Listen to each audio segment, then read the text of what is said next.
abo nibo yahamagaye abagira intumwa ze, arabagorora, ubuntu bwe burabafasha.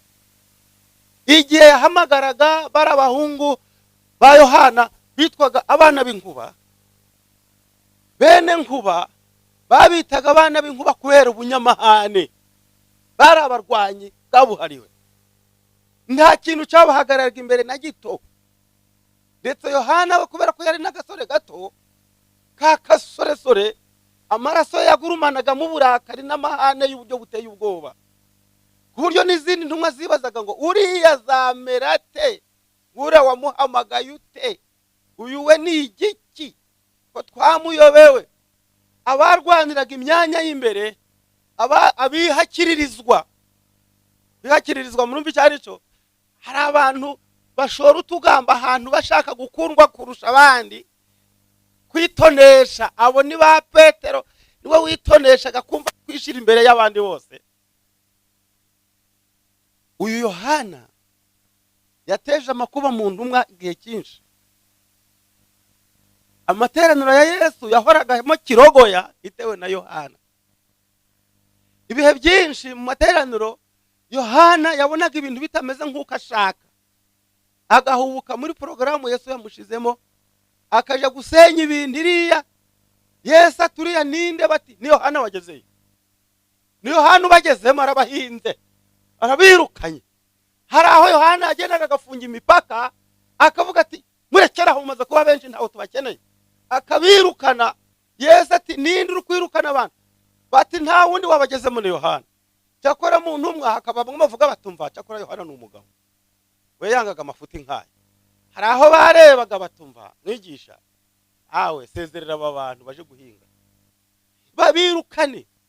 Bati irukana aba bantu. Yesu atumva ntabwo ndabasezerera batariye. Bararya iki? Barya iki? Yesu atahubwo dore nimwe murabagaburira.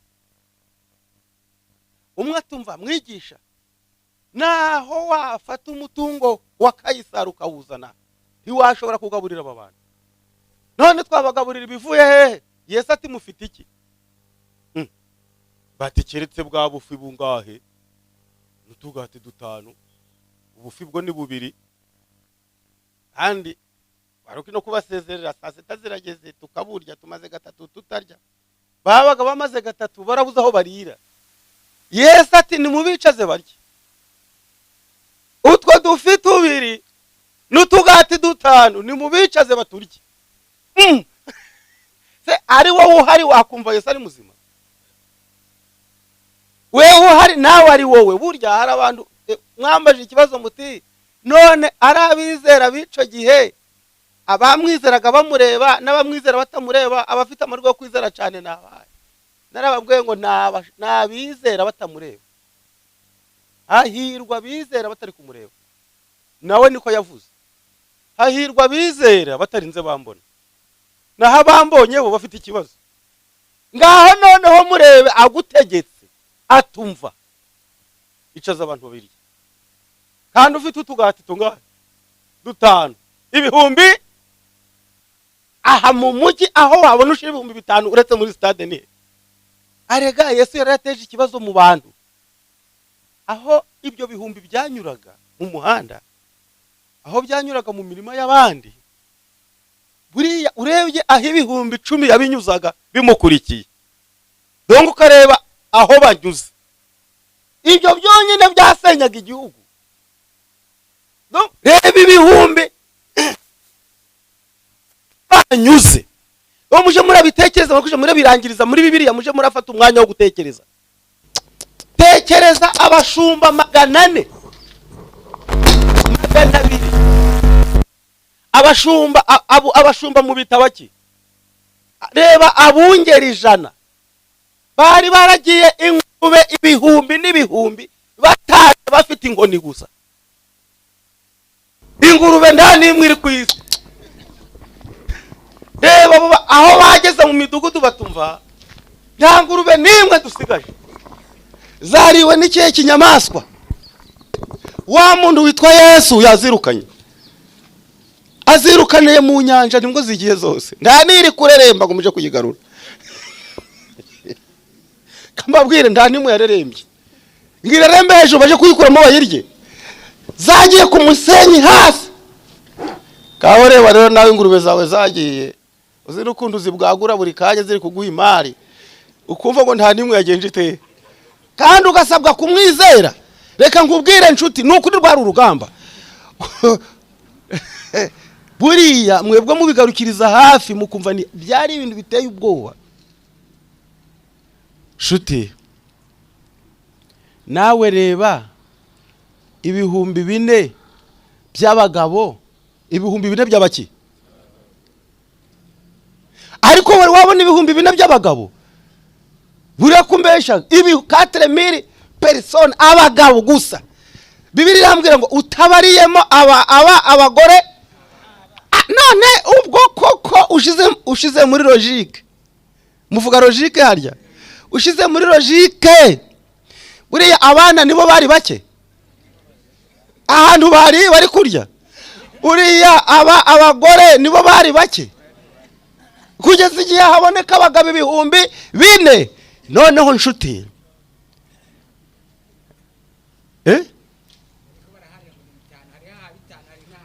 nje nahisemo kuvuga ha 4, ndi gusoma rira somo rivuga ibihumbi 4, hari na ha 5. Ariko noneho reba, niba yagaburiye abantu ibihumbi 5, niba yagaburiye abantu ibihumbi 4, abagore n'abana batabariwemo, wenda reka dukube 3, bibe 4 kuri 4 dukube 3, ni ibihumbi 15 na bingahe? 12.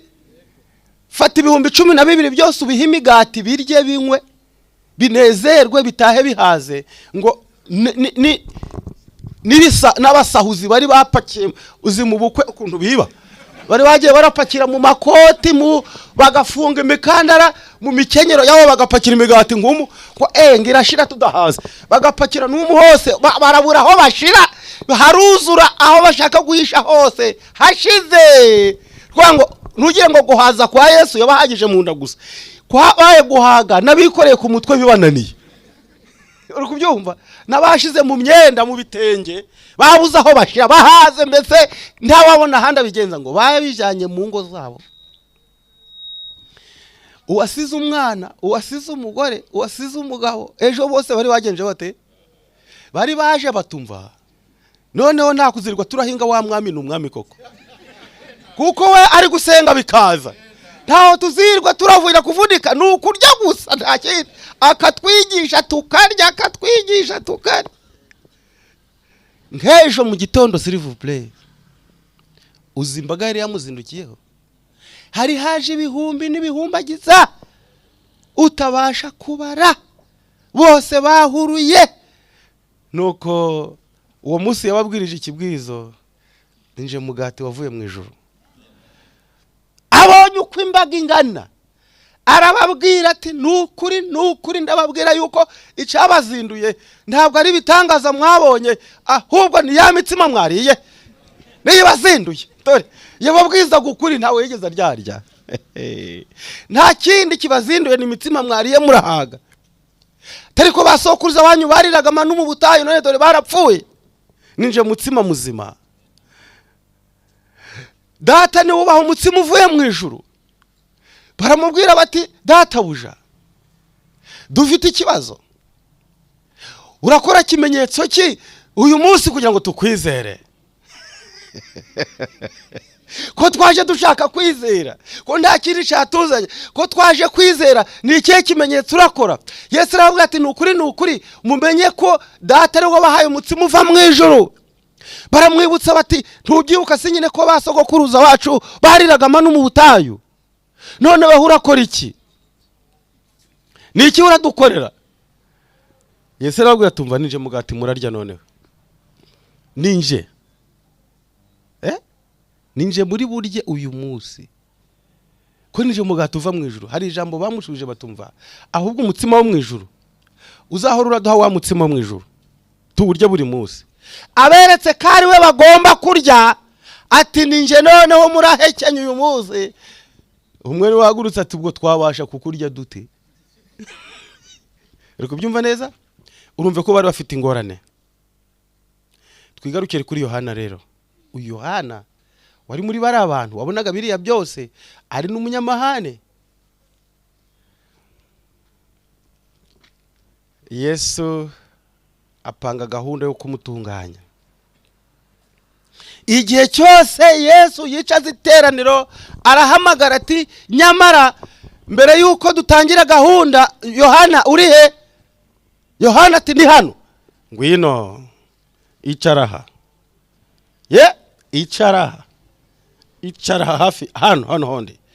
Yohana ati wareka ngikira hariya. Yesu atoya icaraha. Nkubone hano. Yohana ati kandaje. Yesu akigisha. Yohana afite bya biruru, ari kubona ibintu bitameze neza, yaje gushiguka. Yesu agafata. Byageze igihe Yesu aje abwiriza amufashe, amubumbatije ukuboko kw'ibumoso, amwegetse ku mutima we kubera amahane. Maze Yohana yaje gushiguka, Yesu agakurura akegamiza ku gituza. Weho gumaho ureke abandi. Yohana ati naje ndagiye, bandi bari Yesu ati wowe gumaha, uko ndabizi nugeririya ibyo abandi bari gukora sibyo urakora. Wowe bihorere baje kubitunganya, we hibera aha Yohana. Sawa. Yohana kabaho undi mwanya agashiguka ati nanje ndagiye. Yesu atoya. Abona tumye ba Petero barabizana, ba Mariko barabizana, ba Matayo barahagije, izo ntebe barazizana, kuko ndakuzi. Niba matumye intebe zo kwicaraho, wowe ndaguraje mu by'intebe gusa, uravanga nibyo ntagutumye, wowe guma. Akamubesha mu gituza cye. Maze ngo Yohana agahora arigaya. Igihe yegamiye igituza cya Yesu akigaya, kugeza igihe Yohana ngo yatangiye kwiyibagirwa. Noneho ngo igihe Yesu ari kwigisha, Yohana we akumviriza ibiri uko umutima wa Yesu utera. Akumva uko umutima wa Yesu uri gutera, ngo akawumviriza kugeza igihe Yohana yaganiraga n'umutima wa Yesu, akumva umutima wa Yesu ngo uri gutera ngo amahoro. Yohana gira amahoro. Yohana tuza ruhuka gira amahoro. Yohana tuza ruhuka gira amahoro. Ngo Yohana ariyibagirwa, noneho kugeza igihe ari we wivanaga iri inyuma, akaza kubyiganira kwicara ngo yumve ibiri mu mutima wa Yesu. Yohana yavuye mu mutima wa Yesu, yavuye mu gituza cya Yesu, yandika inyandiko avuga tumva bakundwa nimukundane. Ati bana bato, yavuyemo ari umunyamahoro. Uyu Yohana niwe tugiye gusoma mu gihe gito. Mu mibereho y'intumwa Yohana hagaragara urugero rwo gutungana nyakuri. Igihe yahoraga iruhande rwa Kristo, Yohana yemeraga kenshi igihe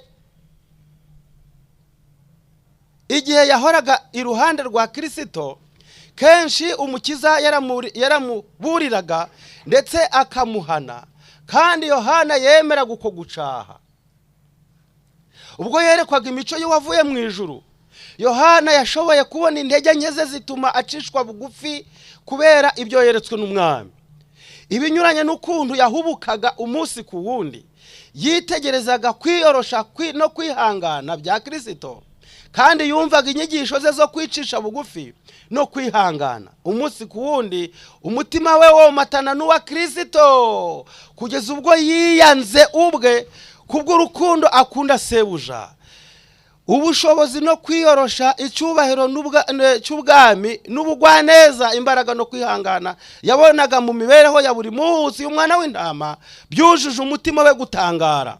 Umutima we wasuzuguraga kandi wararikiraga, yaweguriye imbaraga ihindura ya Kristo, maze bituma urukundo mvajuru ruhindura imico ya Yohana. Mbega uko Yohana yahinduwe n'imico mvajuru, yahinduwe n'urukundo rwa Kristo, yigiraga kuri Yesu. Imibereho ye ya kamere igenda ihinduka uko bukeye n'uko bwije, kubwo komatana na Yesu. Imibereho ya Yohana irahinduka. Natwe nitubana na Yesu ku manywa na nijoro, imibereho yacu izahinduka. ntibizaba umunsi umwe, si igihe naka, ni mu mibereho yacu yose. Hari itandukaniro rikomeye hagati y'imibereho itunganya ya Yohana n'iya wa mwigishwa wundi mugenzi we witwa Yuda. Na Yuda yari araho. Yohana na Yuda bari kumwe, kimwe na mugenzi we. Yuda yerekanaga ko ari umwigishwa wa Kristo, ariko icyo yari afite gusa ni ishusho yo kubaha Imana. Yuda we yagiraga ishusho yo kubaha Imana, ariko imibereho ye ntayegurira ububasha bwa Kristo. Nshuti, ntukerekane imibereho yuko uri umunyadini. Yuda yari asobanukiwe neza n'ubwiza n'imico bya Kristo, kandi akenshi uko yategaga umukiza amatwi yarushagaho gutsindwa, nyamara ntiyashakaga korosha umutima we ngo cyangwa ngo yicuze ibyaha bye. Kubwo kurwanya imbaraga mvajuru yasuzuguye sebuja uwo yavugaga ko akunda.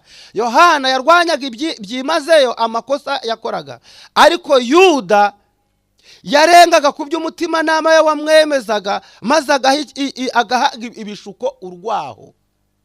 Ibishuko bigategeka imibereho ye. Yuda we ntabwo yumvaga ibya Kristo, ariko ntabishire mu bikorwa, ahubwo ibishuko bikaba ari byo bitegeka imibereho ye. Mu gihe ngo Yohana yarwanyaga byimazeyo amakosa yakoraga, Yuda we yarengaga ku by'umutima we wamwemezaga, maze agaha ibishuko urwaho, akihambira ku ngeso ze mbi. Gushira mu bikorwa ukuri yigishaga byari bihabanye n'ibyifuzo bye ndetse n'imigambi ye, kandi ntiyari kwishoboza kureka imitekerereze ye kugira ngo yakire ubwenge mvajuru. Aho kugira ngo agendere mu muco yahisemo kugendera mu mwijima, yarushijeho kugundira ibyifuzo bibi, kwifuza kubi, umutima wo kwihorera n'ibitekerezo bibi, kugeza ubwo Satani yiyeguriye umutima w'uwo mugabo. Uko tugenda turushaho kwitandukanya n'imbaraga ihindura ya Kristo, niko Satani bimworohera gufata intekerezo zacu akazindura uko ashaka. Nababwiye yuko ejo twasomye ngo ntabwo Satani abasha gukoresha umuntu amakosa nangwa ikindi cyari cyo cyose uwo muntu atamuhaye umwanya, atamuhaye uburenganzira. Igihe Satani umuhaye uburenganzira bwo gukorera mu bitekerezo byawe, urakingura kinjiramo, kuko ntabwo Satani ashobora kwinjira mu bitekerezo by'umuntu ku ngufu. Ahubwo ahera ku byumviro byawe, ahera ku mikorere yawe, ahera ku migendere yawe, maze akagutega ibishuko bihwanye n'uko ushaka kumera, bityo Satani akitegekera imibereho yawe. Yohana na Yuda bahagarariye abavuga ko ari abayoboke ba Kristo mu itorero. Yohana na Yuda bahagarariye abayoboke biyemeza ko ari abo mu itorero rya Kristo. Yohana na Yuda ni icyitegererezo cy'abantu benshi bari mu nsengero.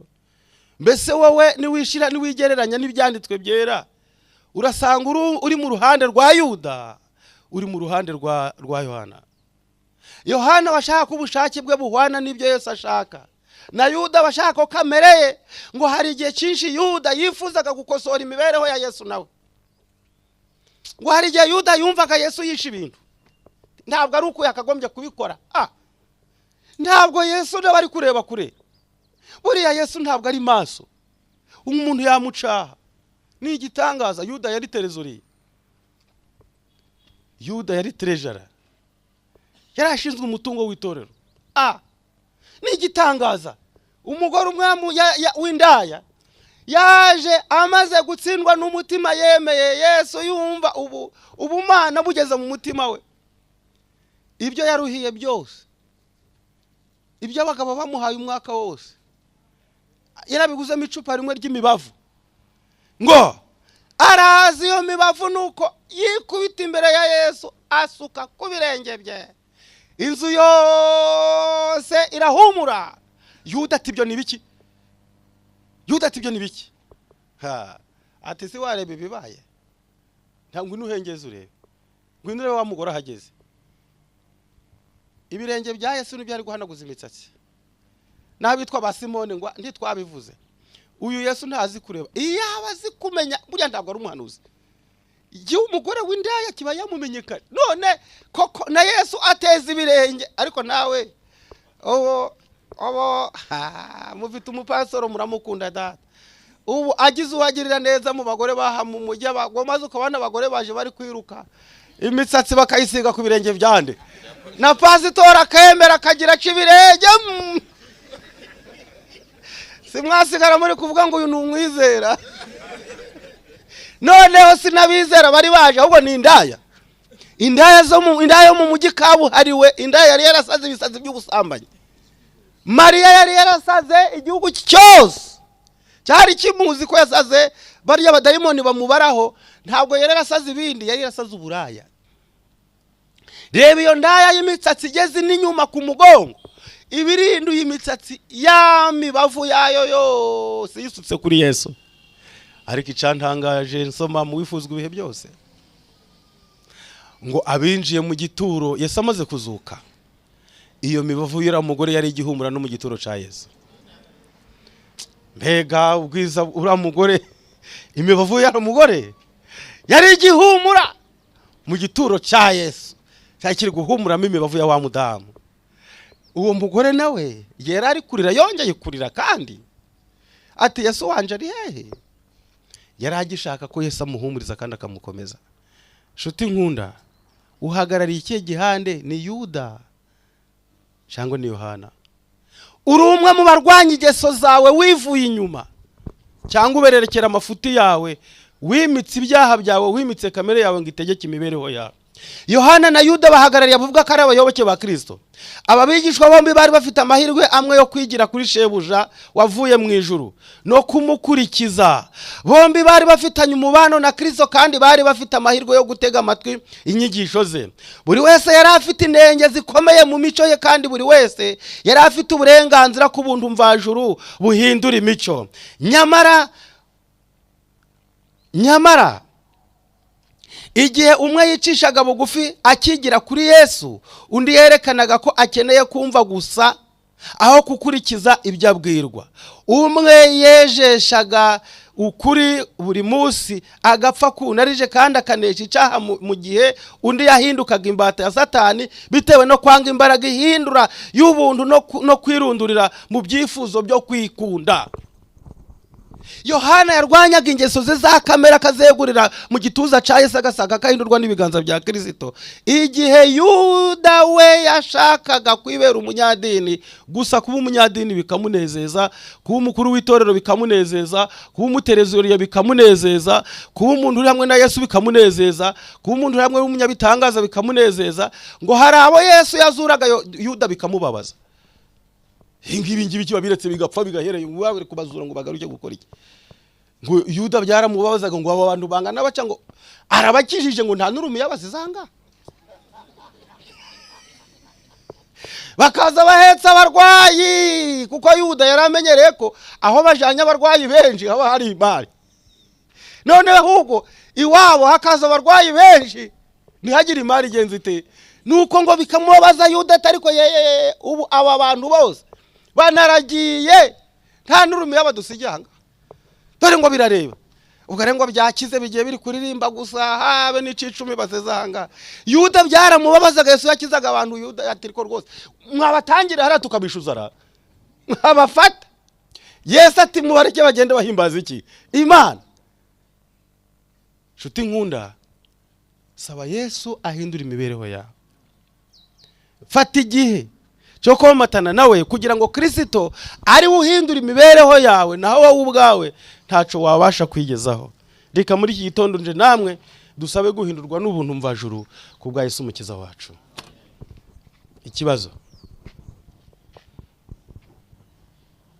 Ikibazo tashaka abantu bafite ibibazo, kuko mukanya nanje hari ikibazo ngiye kukubaza, hari ibibazo ngiye kubabaza.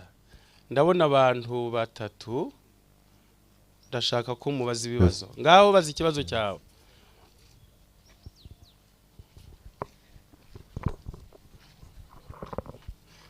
Akoze yewe ikibazo mfite tugiye muri siyanse y'ubu umuntu usanga afite amaraso runaka, ugasanga akunda ibintu ibi n'ibi. Nk'urugero nihereyeho, group sange yanjye ni AB, nkaba mu mabara nkunda, nkaba nkunda ubururu. Wasoma iyo umuntu akunda ubururu, hari karaktere aba yifitemo, ngo ni abantu bagira autocritique, donc bashobora kwisubiramo. Noneho group sange yanjye ikaba ari AB, akaba ari umuntu udashobora kumenya ahari, nawe ubwe ntabaza ahari. Noneho no mu matamperama, mu miterere y'umuntu, ibintu bigoye guhinduka, nabyo hakaba hari ahantu ndi. Eske ibyo umuntu abihuza ate n'iby'Imana, cyangwa se nta impact bigira mu guhinduka k'umuntu cyangwa gutuma umuntu adahinduka byoroshye? Murakoze. Murakoze cyane. Ibyo bigira impact nyine, cyo gituma na Yesu mubo yahamagaye ayo maraso yarayabonaga, nayo maraso yahamagaye, kandi ayo maraso niyo Yesu ahindura. Nukuvuga ngo ntabwo Yesu ahindura imiterere yawe, ahubwo ahindura ibyiyumviro byawe bigategeka ya miterere yawe. Noneho ibyo uri kuvuga birimo za groupe sange n'ibindi, iyo byahinduwe n'ubuntu bw'Imana, nibyo nanone Yesu akoresha akabihindura zimwe mu ngabire, cyangwa se mu byita impano, mu byita iki. None ugasanga n'impano ntizihwanye, arazikoresha abantu batamenyaga aho bahagaze. Hari icyo bari bahagarariye mu ntumwa z'Imana, icyo bahagarariye mu itorero. Iyo bahinduwe n'ubuntu bw'Imana, hari timu baba bahagarariye, hari n'impano baba bahagarariye mu itorero. Aba b'abanyabiruru bumva bashiduka, badashaka ibintu biri kugenda buhoro, bashaka ko byose bizamuka hejuru, bakabiterura n'ibyanze kugenda n'umwuka bakabiteruza intoki. Abo nabo Yesu arabazana ngo itorero nirija guhororomba babiterure. Babigenze bate? Kuko hari abayobozi, hari abizera baba bashaka ko ibintu byose bigenda roranti. Pole kabisa. Pole. Utabijana. Hari abantu bashobora kujyana ikirahure cyuzuye amazi aha mu mujyi bakakizengurukana umujyi wose, kuko ingendo yabo ni pole, mwendo wa pole. Abo rero babaye mu itorero ryatagaciro ari bo gusa barimo. Hakenewe abandi bavuga ati oya tugende, ibirameneka bimeneke, ibisigaye tuzageza y'ibyo. Terura sha, terura amahema, terura rikurure nirishaka ricike, kurura nirishaka ricike, undato oya rijane buhoro, kurura di. Siko rero abo bose bafite icyo bahagarariye mu murimo w'Imana. Ukubyumva neza? Iko Kristo amaze kubahindura abo bose, abateraniriza hamwe, bya bindi byari bibarimo bikabyara impano. Nicyo kituma ba Petero na ba Paulo bari bafite amaraso atandukanye. Paulo yarafite amaraso yagurumanye nta kundi byagenda. Uko yirukaga n'ifarashi agiye guca abagore amabere bo mu itorero, ari guhigaho buri gatorero n'ivuna aho riri hose akaba yahageze, akabatatanya. Uko niko Yesu yamuhinduye. Buri kintu cyose yumvisha abanyabyaha n'uwe akaba yageze yagiye kubabwiriza. Nguko uko yarari rero. Mariko wahoranaga ubwoba, mwitonde bantu b'Imana. Ati nyunganizi, ati bandi bakavuga yihoreye, ati nyunganizi. Ati njewe ndi kubona ibi bintu bantu b'Imana nimutaba amaso biradusigama imvune. Ubwo rero akabaciye abandi intege.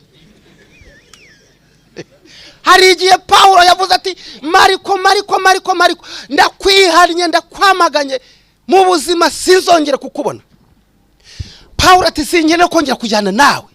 Igihe bamuringaniza ngo bajane, Paulo harugutse Yerusalemu ati nukuri Mariko ndamwanze, sinkene kuzongera gukorana nawe. Batandukanye imyaka 20 irashira atamukeneye. Ariko hirya ibindi bikomeye, ibuka ko hari impano ya Mariko we. ati abi Yerusalemu nimunyoherereze Mariko azanzanire n'imyenda kuko Mariko we yicishaga akemera no kujana imyenda y'abandi bo ntibayifata. Ati anzanire n'imyitero. Impano yo gufata imyitero yaragenje ate yarayifite siko shuti. Rero ayo maraso yawe afite icyo azamarira itorero. Yahe Yesu ayahindure impano ikorera itorero. Ngayo ngukorera nguriya yes.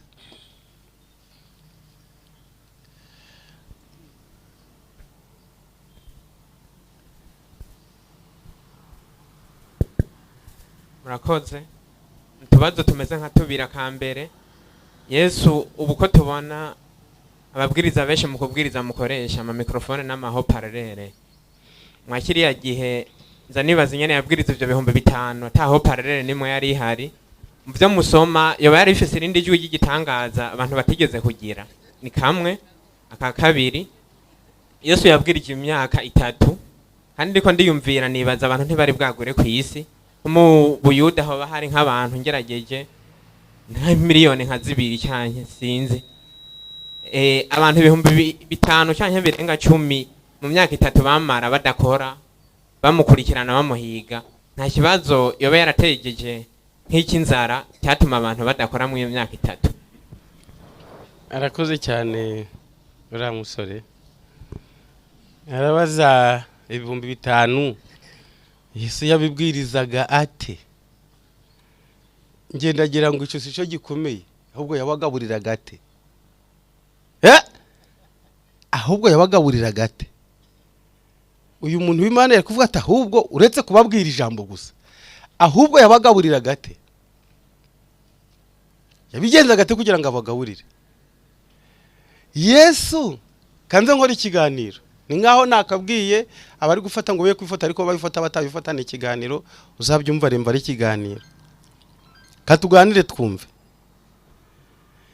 Yesu yaramesaga. Mbabaza ikibazo. Yesu yaramesaga. Ikanzu ye yazagaho ikutu ry'ibyuya bikanuka ibyuya bikamunukaho maze akiherera nijoro akamesa. Hari umutayeri wo kwisi wateye ikiremo ikanzu ya Yesu. Hari sabune y'abisi yakeneye ati ico ryanyishe ngeneye isabune y'abisi. Niko mumutekereza. Ikanzu yese Yesu yarabyibushe arayisiga iba ntoya arayita. Yayambaye rimwe ayikuramo rimwe. Yayambaye nyina kiyimwambika na nyina nta bundi burenganzira yabonye bwo kuyimukuramo. Byaranze akurana nayo. Uko akura akazamukana nayo. Uko irushaho kubengerana, uko irushaho gukura ikarushaho kubengerana. Kugeza igihe nayo ubwayo yari mu bugingo nk'uburi muri sebuja. N'abayikozeho bose bagenze bateye. Mazura muhunga kirirwa arambaza ngo yabwiriza gate. Yarakureba gukamenya nibyo avuze.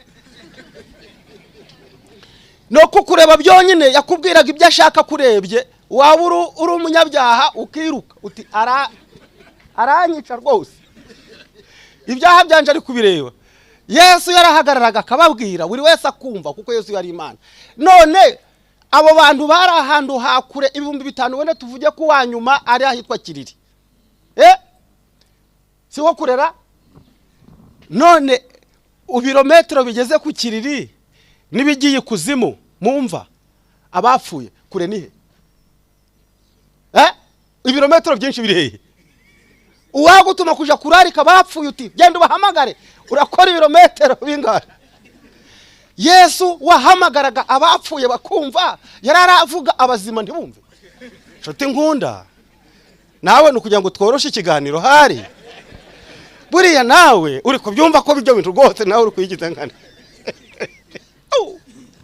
Uwahamagaraga abapfuye bakagenza bate bakumva abazima niwe yananiwe guhamagara. umva mwana w'Imana nawe ibyo wabyumva kandi uracari muto uzanabyumva cyane. Ndashaka kubyumva kurushaho ngaho. Uko mbyumva ukabirenzaho. Girikaho n'ibindi byinshi by'ubuto bwawe muracafite gutekereza cyane. Icya kabiri wabaza gutese nta kibazo byateje abo bantu yamaranye imyaka 3 bazerera yarabasezereraga bakaja gukora. Yesu ntiyemeraga abanebwe, yabahamagaraga mu gihe naka, ikindi gihe bakaba bari mu ngo zabo. Reka nkubwire nabari ya 12 hari igihe yabaga ati are mwese iwanyu mu ngo mwese mu gihe cy'imbeho, periode y'imbeho yabasabaga gutaha bose, hanyuma nawe akaja mu nshuti, akaja kwa Barazaro, akaja kumarayo igihe cy'imbeho. Murabyumva? Kugira ngo bari abahungu igihe cy'imbeho ntabwo ino mugigira, ntabwo ukizi igihe cy'imbeho nshuti. Igihe cy'imbeho ni igihe ubuzima buhagarara muri biriya bihugu, bugahagarara n'imodoka zigahagarara n'imigezi zigahagarara, akantu kose kagahagarara. Hari aho ushobora no kugera n'iwawe umuryango ntumenya aho uri kubera urubura rwahafashe hose, inzu yabaye umweru, urubura umuryango ubahe, bakabanza gutema, baratema bagashakisha umuryango waburi. Imihanda yabuze ntayo, nta muhanda wabona, bibuga by'indege birahagarara, indege zigahagarara. Murabyumva ibyo ngibyo? Mu gihe cy'imbeho rero, mu gihe caneje yarabasezeraga bakaja kuruhuka, bakaja mu ngo zabo, bakaja kubana n'imiryango yabo. Rero Yesu irazi gushira ibintu mu murongo, ntabwo yakundaga abanebwe, ntiyororaga uburyarya, ntiyororaga amabandi. Oya, yari umunyagahunda, yagiraga porogaramu. Bamwe bahaga iki gihe n'abandi iki gihe. Ubu wabareka ngo mube muri aya materaniro no mu kindi mwongere mutangire ibindi by'umwaro 2 mwongere, n'ibyo babigishe byose byabavamo. Ubu tugomba kuzarangiza mukaja murakora indi mirimo, mukaja musengera umurimo w'Imana. Turi kumvikana? Nta bunebwe, abanebwe ntibazajya mu ijuru. Cyo kigisho nzakigarukaho. Nta munebwe n'umwe uzahinguka ku Mana. Abo bose batateraga imboga mu rugo, abo bose batari bazi koresha amaboko yabo, mutera imboga mu rugo mu ngo zanyu, muri hindura itegeko mu rugo iwanyu. Bon, nabonye undi muntu hafa.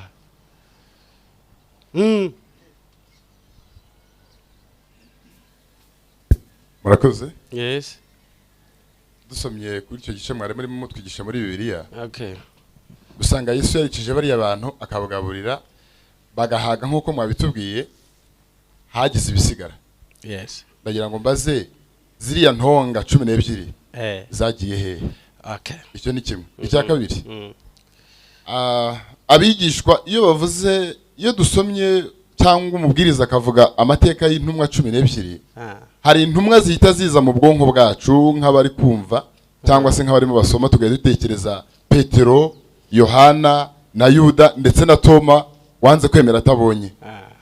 Sinzi nagize impungenge, ese amateka y'izo ntumwa mwa mutararangiza kuyatubwira? Abandi amazina yabo rimwe na rimwe usanga asa ntatumvikana mu ntekerezo zacu, kuko bigaragara neza yuko nta bintu birengeye bakoze. Murakoze mudufashe kuri ibyo. Murakoze cyane. Arambaza ati intonga 12 zagiye hehe? Nshuti, bari abantu nubwo bari intumwa za Yesu, ariko nabo bakomokaga muri Palestina, kandi byabaga byose imiryango yabo yumvaga ibyagiye biba.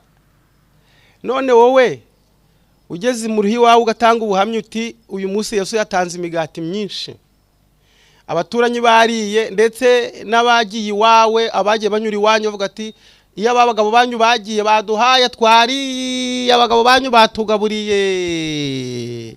Izo ntonga Yesu irazibahaye bazijyanye iwabo, ngo n'abana babo bazirye n'abagore babo bazirye. Urambaza uti gute? Izindi bazijyanye muri kampani yabaho baba, nabo baraziryaga, bose ndi barabaryi, baraziriye, izindi bazohereza hehe? Iwabo. Izo ntonga 12 kuki saho gutari kumva ko ari 10 na inga? Iyo ziba 11 niho cyari kuba ikibazo, iyo ziba 8 cyari kuba ikibazo. Ariko Yesu yemeye ko zuzura buri wese yujujwe mufuka, nga uja awukora uko agomba kuwukora. none se Yesu yararahaza abantu bakarya, bamara guhaga abahungu be bagasigara ahahoza imigati gusa. Yesu buri wese yamusigiwe mufuka w'imigati ngo nawe azasigara nezerewe iyi migati yongeye kuyirya yitonze. Kuko iyo baryanye igihwama murakiza kuyiryana igihababu, iyi baryanye igihababu muri Rwasera bari kugabura ati yaba ari kugaburira abandi ati nyama wabo nishize, uko nabo nto bizeraga cyane. Amarira ashira ntariyeho agatangisha ukumoso ukurya ari gutamira nate ntangereka akanga kukane. Yesu yari ari kubareba akareba umururumba nabo bafite ati mnyamara babandu nibasigara ubusa baranja. Ni ikiganiro agezaho rero atumva kugira ngo nabo kamere yabo nyigabanye, buri wese amusigira igifuka shuzuye imigati. Ubwo ntabwo Yesu yaragize neza, kwari kugira ngo nabo badasigara bafite ukundi kuntu baguwe nabi, kwari ukorosha imitima yabo no kubahumuriza no kubafasha. Ariko nabo barahembwaga yemwe rimwe na rimwe. Hari utuntu Yesu yabahaga akababwira ati mujanire mu miryango ya kihabwa ati mufata amafi mujane mu ngo zanyu, muje kuroba hariya mufata amafi bakayajyana. Ibyo byose byari byo gufasha ingo zabo kuko barafite n'ingo bamwe. Uti ntumwa zimwe ndizagiye zigaragara, nta ntumwa nimwe itaragaragaye nk'intwari, nta ntumwa nimwe itaragaragaye nk'intwari. Amateka yabo arerekana ko buri wese yari afite icyo akora.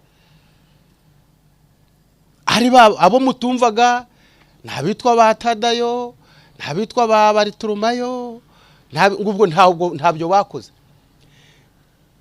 Ushobora kumva bavuga perezida wa Inyoni, ukumva bavuga perezida wa misiyoni, ukumva bavuga, ariko abo ntabwo ari bo bakoze imirimo y'itorero, ntabwo ari bo bubatse aya mahema.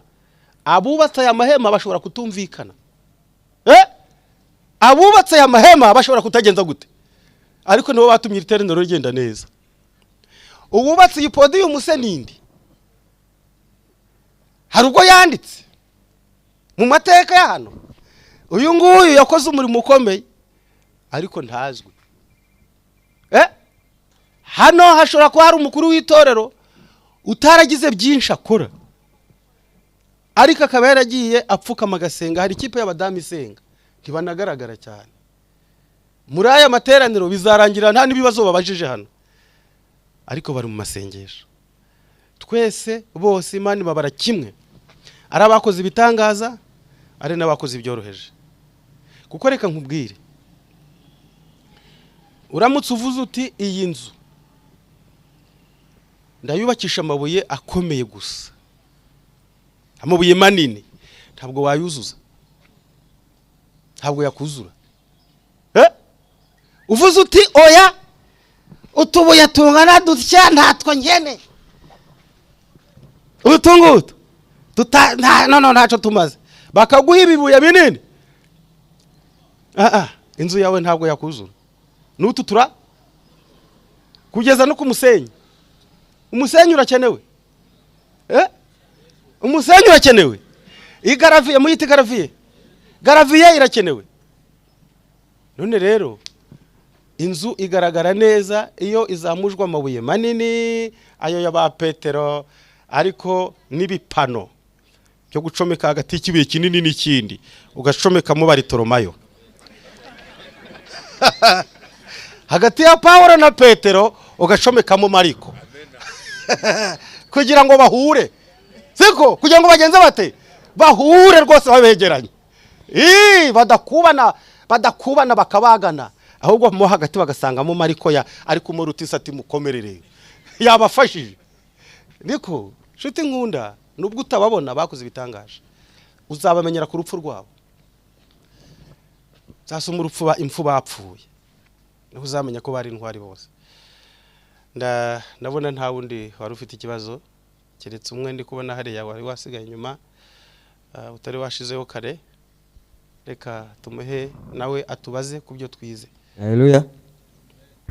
Jewe mfise ikibazo kubijanye n'ivyo twumvise kuri Yuda na Yohana. Twamaze kumva nyuma yuko Yesu ashoboye no guhindura amaraso y'umuntu kugira ngo ingeso ziwe zihinduke. rero aha muri Matayo 13 umurongo wa 29 kubijanye n'umugani w'ugwamfu n'uburo, nabonye nye n'umurima yarankiye abakozi biwe kuja kurandura ruriya gwamfu. Aravuga ngo ntimururandure ngo kuko kumbure ngo mukurandura urwamfu ngo mwohava murandurana n'uburo. None se ni gute kurandura urwamfu byotuma barandurana n'uburo? Kandi bari bavuze bati turekure tuje kurutororokanya ruriya gwamfu. Bari bazi ko bagiye gutororokanya ruriya gwamfu ngo barurandure hasigara uburo gusa. Rero nimba nye n'umurima yarankiye abakozi kuja kurandura ruriya gwamfu ngo bahava barandurana n'uburo, none Ananiya na Safira bo babazize iki? Ko mbona agenda bagereranya no gwamfu mu buro, ntako byari gukurana. Cyo nico kibazo canje.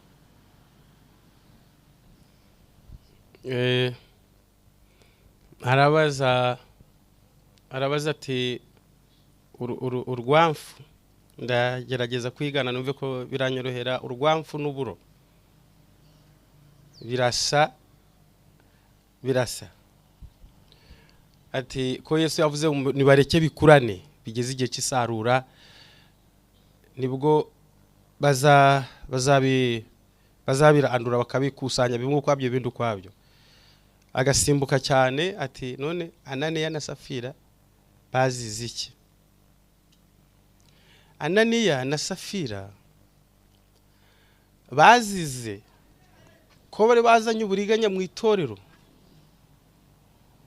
ntabwo rwari rukiri urumamfu, ntabwo rwari rukiri urwamfu, ni rwamfu, ntabwo rwari rukiri urwamfu, ahubwo bari abariganya, bari babeshye ikinyoma. Baraza bavuga batumva, baragenda bati bari bahoze bararya iby'abandi, bari bahoze bararya iby'abandi, bari bagiye mu itimu iri gutanga ibintu, wese akazana ibye, undi bye. Ananiya nawe arashira urutogira ati nanje nditanze. Batutanze iki? Ati ntanze ya sambu yanje irahana. Ubwo rero bari bayizi, ba Paulo ba Petero bari bazi, ba Petero ndavuga Petero bari bazi iyo sambu ya Ananiya uko imeze n'ubugari bwayo nuko iresha. Ndayitanze rero nanje ibaye igikoresho cy'itorero, ngiye kuyigurisha. Nimara kuyigurisha amafaranga ndayazana. Bati Ananiya, urugendo urakora turaruzi, genda uriye, genda ugenje ute, reka uve hano uriye, kuko ubujanye na madamu wo kugusinyira kuyigurishije inzara yabatsinda mu nzira mutaragurisha. Babanza bagenza bate bahabwa impamba ibatunga mu nzira, baragenda.